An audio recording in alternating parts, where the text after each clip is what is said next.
Hi guys, welcome back to my channel. Today we are going to be doing a little wrap up of my reading stats in 2024. Not super in depth. I wanted to do this more in depth. I've been sick, so it's not going to happen crazy in depth, but I have a lot of stats that I was keeping track of in my reading journal, so I'm still going to be able to give quite a few. And along with that, I'm going to go ahead and do kind of a impromptu reading awards for 2024 instead of doing a bunch of different videos of my favorites or not favorites or ranking all of them. Since I'm really late to the game and it's almost the end of January, I'm just going to try to put it into a little reading awards thing and talk about as much of the good ones that I can, or just some random ones. If you have any specific, like, oh, well, I really wanted to know this or that, just ask me in the comments. I'd be more than welcome to answer, or if you're really insistent on a video, let me know that too. But I just figured it was getting too late to try to do a ton, so let's see how this goes. I was also too lazy to go back and to look and find every book, so I might pop up pictures. I might do book scavenger hunts while we're talking. We will see. I'm going to show you a little bit of my reading journal. I don't want to do a bunch of different angles. I don't know. But this is like the first page, and I made it myself. So I just made like a little bookshelf to do my physical TBR. I kind of messed up on a few things, and I shouldn't have used a pen. Learned my lesson. But I originally made, I think, 50 here, because that was my goal at the very beginning of the year, and I also had to read at least 12 nonfiction here. Now I did read 12 nonfiction, Christian nonfiction I should say. I ended up actually reading 14, so I'm really proud of that. Along with reading off my physical TBR, I ended up with 78 books total off my physical TBR. Now, are they still all on my bookshelves? No, there was quite a lot of those that are in my unhaul pile, so, and that's okay. We get rid of books that are not for us. Another thing that I have is I made a little reread chart, which I did a lot better at this than I thought I was gonna do. I did not think that I was going to reread such little. Like, I really did a good job because I love rereading books. I really do, and there's so many I already want to reread. So I'm really proud of the little bit that I did. The first one I reread, which was in January, was Narrow Gate, Narrow Way. That's by Paul Washer. I'm like, is it even here? It is here. Let's just slip it right out here. It is a tiny little book. It's a sermon of his put into just a tiny little book that is like, where is it? Like 53 pages. Super quick and easy to read. I read this towards the end of 2023, I believe, and then it was our book club pick for the first month for January, so I reread that. It was a 5-star for me both times, and it was my second reread. So the second reread that I read was The Cheat Sheet, and I read that in February, another book club pick for my BFF book club. That's by Sarah Adams. Was my first Sarah Adams read, was The Cheat Sheet, and it was a 5-star read for me, and I loved it. I've only gotten one more 5-star from her so far. I've had some issues with her, I'm sure most of y'all know, but that was my second reread of that one. And then in July, I reread the Hunger Games trilogy, so I reread, and that is somewhere here. It's over here. They're all right here, I'm not going to take them off, but the Hunger Games, Catching Fire, and Mockingjay I reread, and then I read The Ballad of Songbirds and Snakes for the first time. I gave Hunger Games and Catching Fire 4 stars and Mockingjay 3.75. There was a lot of things that, like, I feel like just as an adult, I didn't love as much. There's not a lot of talk in these books about good and evil, right and wrong, just moral stuff at all. And I actually ended up loving The Ballad of Songbirds and Snakes a lot more this year because it actually talked about that a little bit more, even though it was focusing on a bad guy. But Hunger Games, I'd read that one 3 times, but the second and third one, it was only my second reread. So yes, and then I ended the year out in October with my final reread, and that was none other than Jurassic Park. If you haven't guessed, it's down on my favorite shelf, so you can't see my beautiful copy, I'll just put a picture up. But that, it was a 5-star read for me every year. and it's my 5th time reading it. So the thing that I did, and I know that Goodreads does this for you, at least with pages, but sometimes it's hard to find the exact copy on Goodreads, and so I find the closest to it. So it's not always 100% accurate when they show you how many like pages you've read. So this year I made a little chart to write down the pages, how many pages I've read or how many hours I've listened to an audiobook. And I did all the calculations for this myself. I was very proud of myself. So I'm just going to quickly run through that. In January, I read 874 pages and I listened to 1 hour and 40 minutes worth. So that was like one short audiobook. I believe it was another sermon excerpt from Paul Washer. And in February, I did not listen to any audiobooks, but I did read 1,627 pages. Now, some of this stuff is a little bit off kilter because one of the things I know that I finished in February was the Count of Monte Cristo, and I very clearly started at the beginning of January, so I didn't read all of those pages in February, but I just counted it towards February because that's when I ended it. It would be way too hard to divide it up like that, so you guys know. In March, also did not listen to anything, but I did read 1,643 pages. I also have here on the side, which I don't think I did this any other month. I'm not sure why I put it just this month, but I did 266 pages of an ebook. So I read an ebook that month. I did not continue to do that. I just added the ebooks in with the regular pages. So in April, I also didn't listen to any audiobooks, but I read 3,008 pages. That's a lot of pages. What was I doing in April? My dear goodness. Oh, May is even more crazy. I listened to 4 hours and 54 minutes in May and read 3,924 pages in May. I was having some crazy times. We're just getting higher and higher here. Well, June's a little bit lower.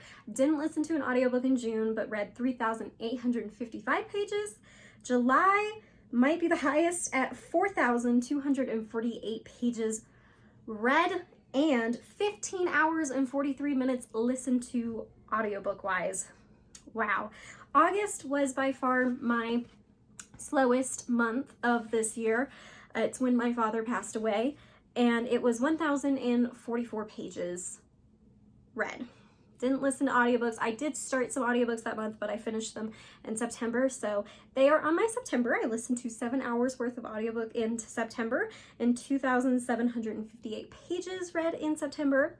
Along with October, did not listen to an audiobook, but read 3,627 pages worth. Almost done. November was 2,127 pages listened to. No audiobook, no audiobooks in December, with a whooping 3,221 pages read in December, and total page count for 2024 ended at 31,956 pages read, along with 29 hours and 17 minutes listened to. So I'm pretty impressed by that. Like, wow. Also, if I didn't tell you guys, I ended the year with 120 books total. So my goal was 100. I started out at 50 because I'd never reached that. About halfway through the year, I upped that goal to 100 and I made it to 100 and passed. So I'm really excited about that. Another thing that I did is I had this little romance trope thing that I wanted to try out and kind of just see what kind of tropes I like in romance, because I'm finding that romance is definitely one of my favorite genres. So I read a book with a love triangle. I put Christmas at the Amish Market down for that, and I gave that a 3.5 stars. I read An Enemies to Lovers, which I put down as powerless. That was a 5-star read for me this year. The Second Chance Romance was the rule book, and that was a 4.25 stars for me. The Friends to Lovers, I put Better Than the Movies, a 4.25 also. I could not find and did not read a cowboy romance this year. I still would like to do that. Well, last year, this year. And then A Marriage of Convenience, I put down Perfectly Wedded. That was a 3.75 star.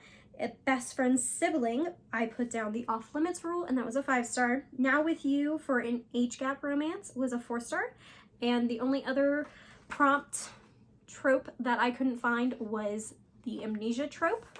So yeah, that was really nice. And I've got, this is one of my favorite graphs. It's just how many books I read each month. And I didn't write those out yet, so I just wrote the total, so I'm not going to go through that because I'm not going to sit here and count that. But now that we've gone through my stats, I am going to go through my favorite books of the month.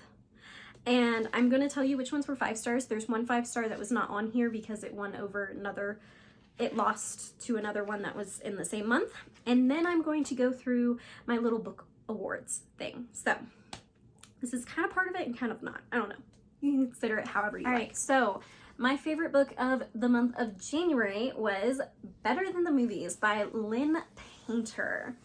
This was not a 5-star for me. I put it as a 4.25. I kind of think it leans more to 4.5 after like pondering on it throughout the year because I've still like thought back to it and I really enjoyed that book a lot.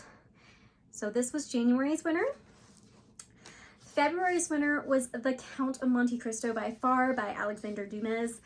Oh my goodness, guys. I think I also gave this a 4.25, but I feel like it's a 4.5, 4.75.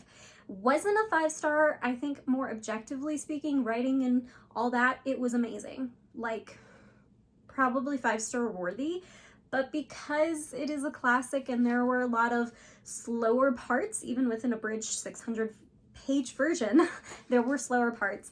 I just personally couldn't give it a 5-star because of just my personal enjoyment and some of the slumpier parts. But that book is still so good, so amazing. And then in March, we actually got my first 5-star, and that was indeed my favorite of March, and that was Spy Family, Volume 1 by, I don't have Volume 1 up here because it's on my favorite shelf, but it's by this guy, right there, yeah. Did any of the other volumes get 5-star throughout the year? No. No, they didn't. I think it was just the shock and like getting into this world and being like, what is this story? That just like, I ate it up and I loved it so much. I still enjoy it. They've still been about, I think like maybe 4 stars from there on. I have heard there's some content later on. I haven't gotten to that. I think I'm only, did I read the 3rd one? I can't remember. Either the 2nd one was my last or the 3rd one, but that was my favorite in March. And in April, I also don't have the 1st one, but I have the other ones up here. And that was The Cursed Princess Club, but Volume 1. And this is by LambCat. It's actually like a webtoon that they are turning into a little graphic novel. Beautiful art. Very fun story. A few little content things in there that are just kind of annoying because there's like 1 or 2 tiny little things and you're like, why did that need to be there? But it was definitely my favorite. And then my favorite of the month of May was Anne of Avenlea by Montgomery. This is also down on my favorite shelf, so popping all this stuff up today. Anne of Avenlea was so heavenly, honestly. Oh my goodness. When I first read Anne of Green Gables when I was 9 years old, I got I think that's also downstairs, yeah. I got this giant deluxe edition for Christmas right before I turned 9. And so I read it when I was 9 years old and I loved it, fell in love with it, but I had no idea until about 2 years ago that this was a series. So when I found more books at a bookstore when I was visiting some of my family, I bought the 2nd one and then I finally read it this past year and I'm so glad I did. I am going to be searching for the 3rd one and getting that hopefully soon, so I can continue on with this series. My favorite book of June was Love and Other Goals by Tracy Baack. This was her debut novel, a new indie author, clean Christian indie author for all of y'all looking for a new one. I loved this book. I was super surprised how much I loved this book. I got to read this as an ARC and I was blown away. I've since bought the copy. It's down on my favorite shelf. But yeah, it's a Christian college sports romance, so it is a lot of fun. July is The Off-Limits Rule by Sarah Adams, and that is up there, but I'd have to stand up to reach my top shelf, so popping it. The Off-Limits Rule is my 2nd Sarah Adams to finally get a 5-star since the 1st one, so I was really excited about this. This is a kind of like best friend's brother trope, It was so good. It's also a single mom trope. I really, really enjoyed this one.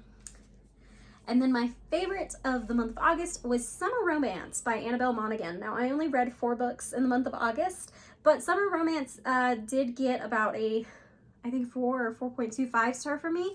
There was some stuff I didn't like about it, but it was a pleasantly, surprisingly good book, especially for a secular romance. This is clean, but it is secular. So my favorite of the month of September is actually the only nonfiction that is on my favorites, because this one was just so good, and that is God Just a Human Invention by Sean McDowell and Jonathan Morrow. Oh, and 17 Other Questions Raised by the New Atheist. Excuse me. Got such a long title. I loved this book. Oh my goodness, so good. I want to reread this. There's so much that I have like underlined in this. I don't know if you guys can see that well, but there's just so much richness in this book, and I really enjoyed it. My favorite of October was Just Don't Fall by Emma St. Clair. I believe this is the first in the Sweater Weather series.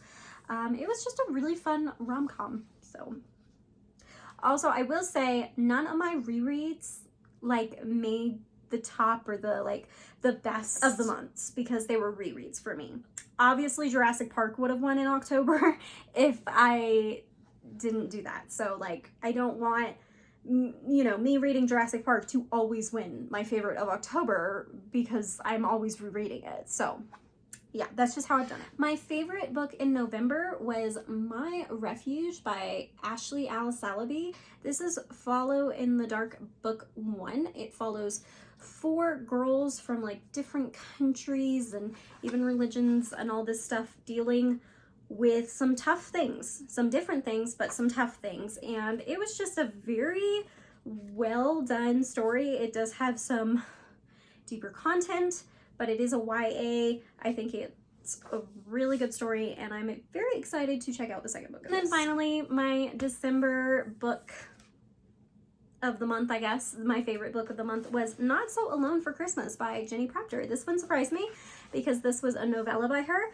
and if y'all know, you know that I'm not really that into novellas, but this one really surprised me. It was a 4.75, I think my highest rated of that last month there. And yeah, it was just really, really well done. All right, so now I'm going to get into the book awards. Will I be holding any of these up? Probably not. Probably not. I don't think I have most of these here. I think I'm just going to do a fun graphic thing or something. I don't know. We'll see. But let's talk about book awards. Now, some of these book awards, I tried to make a couple so that I could just like talk about more than just like the top ones, but so some of them, and I'll tell you whether like I really love them or whatnot, but some of them might not be my favorites. Also, I talked about in the top 12 like favorite of each month, I only had 5 5-star reads this year, and so I did say Spy Family was one, Anne of Avenlea was one, Love and Other Goals was one, The Off Limits Rule was also one, and the other one that I had was also in July with the Off Limits Rule, and that was Powerless. Those are the only 5-star books that I had this year. Lucy over at the Lucy Chronicles called me a 5-star hoarder, and I think she's 100% correct. I do not give out 5 stars very easily, so yeah, I'm hoping I think I just need to get more in tune with my reading taste, my reading likes, but I'm also a very like widely read person. I like reading different genres, and I like trying out new things and expanding and pushing myself in areas, and I like reading stuff that I don't like or agree with to just, I think it's healthy. So I'm never going to be 100% only reading everything I love, but I'm hoping to tune in a little bit more so that I can get more 5 stars in the future. We will see how that goes. Anyway, so for our book awards, I'm gonna go ahead and I'm gonna start out with a fun one, and that is the best cover. Now, I have 2 for this. I couldn't quite decide on. One was My Refuge. I already showed that one, but I'll pop it back up. This one is just so pretty, and especially in person, the colors are so vibrant. Another one is The 7-Year Slip. Oh my goodness. This is one of the prettiest yellows and orange tones that I've ever seen in a book. the delicate flowers on it. It's gorgeous. Do I recommend this book to you? Probably not, honestly. If there wasn't so much content in it, I would have really loved this book more. I have since given it away though because of all the content in it, but it is one of the most gorgeous covers I have seen. Another fun one is one of the funniest books, and for this one I was like, I don't know if I read that many funny books, but I decided to go with Spy Family Volume 1 because I think it was the obscenity of that one and just like what is going on. It was so funny to me. I was laughing quite a bit throughout it. I have a weird sense of humor, but I was. So I think this was probably one of the top most funny ones this year, and this is just the first one that occurred to me. So best quotes. Now, some of these there might be something else, but like, you know, I didn't want anything to have more than one win. So for this one, I chose Summer Romance, actually, by Annabelle Monaghan, or Monaghan, I'm not sure how you pronounce her name, but I felt like I highlighted quite a bit in this. I know people who've highlighted a lot more than I did, but especially for fiction that wasn't a reread, and that I hadn't already, isn't already going to be on this list in some way. I think this was probably one that she has some very interesting writing, and some of the her lines and stuff are very like pretty poetic or quotable. So the next is the weirdest book, and for this one I'm going with Stardust. I also have this one in a giveaway pile. I don't even know if I have it in here anymore. This was quite a weird book. I feel like even if you read the summary, the synopsis or whatnot, you're still gonna go into it and be like, what on earth is happening in this book?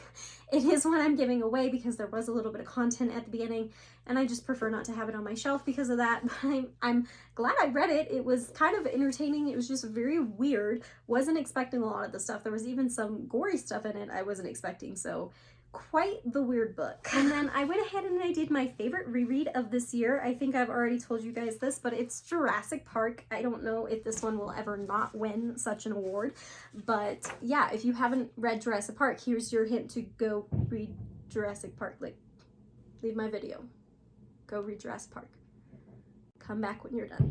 All right, and then the next one is A Book That Made Me Cry, or The Saddest Book, and for this I went back and forth between two. I'm just gonna say both of them, and that is Operation Happy.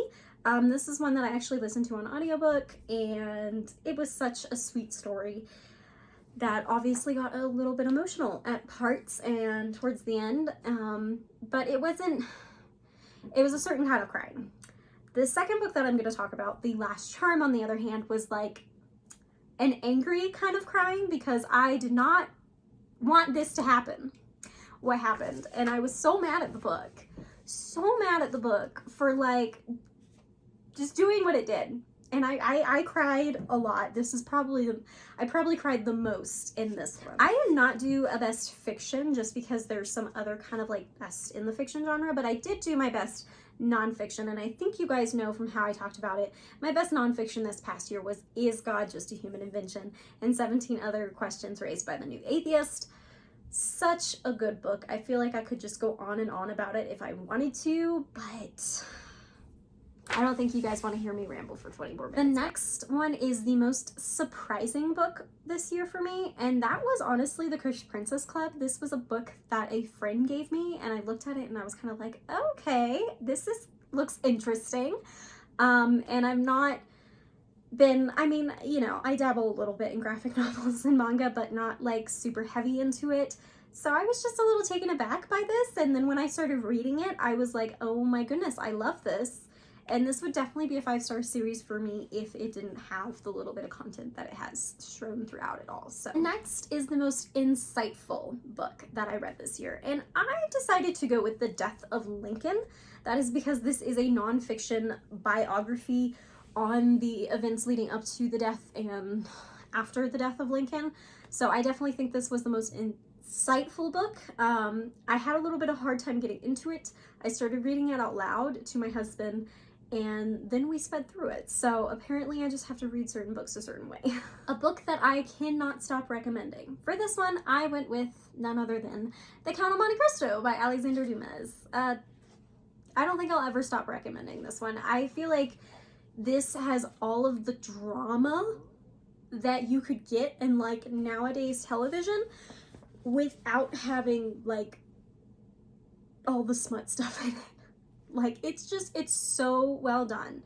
There's so much more than just the drama, but I do feel like for people who love that stuff, I'm like, well, you still get all of that in here. You just don't get any of the gross, unnecessary stuff. Best plot twist. This was one that I wondered if I wanted to keep in here or even have, because I'd seen some others do it.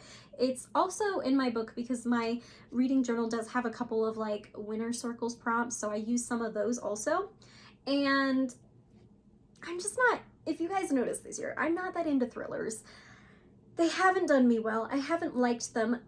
Hardly anything actually shocks me in them. But I did realize that I read one this year, and it might be on the shelf here. Yep, it's up there. And that is The Naturals by Jennifer Lynn Barnes.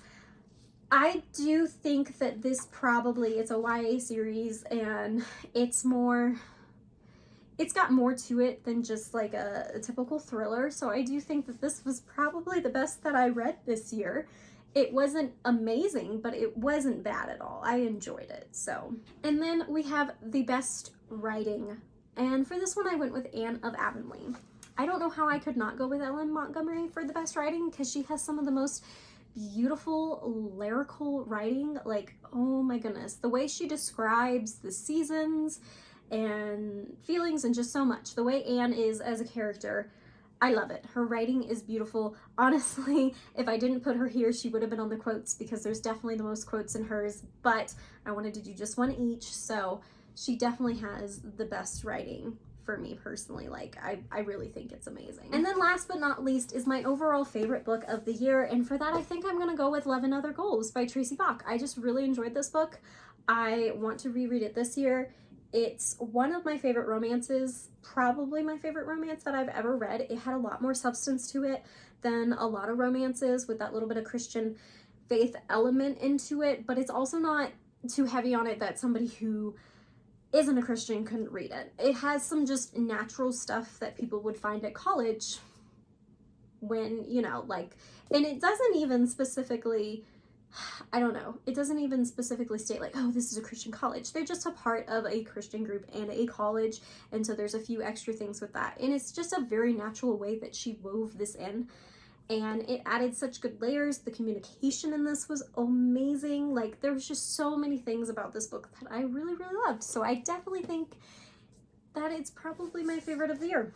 All right, guys, so that is book stats, awards. I hope you enjoyed. Again, like I said, if there's anything else that you want to know that I didn't mention, if you really want to know what are all my horror shows of 2024, what did I hate, what do I want you to stay as far away from as possible, you want me to like rant about some books, I'd be more than happy to. Just let me know if you're interested in that in the comments down below. I hope you guys have a great rest of your week, and please let me know, what do you think is your overall favorite of the year, if you can pin it down, because it took me a few weeks to actually decide on that. I feel like that's really hard, like your number one favorite. It's hard. So I liked doing this kind of reading awards thing. Let me know if you guys like it. It was a little bit less of a hassle than to have to like put a bunch into an order to just talk about different aspects of a book. So I don't know. Let me know what you think in the comments, and I hope you guys have a great day. Bye.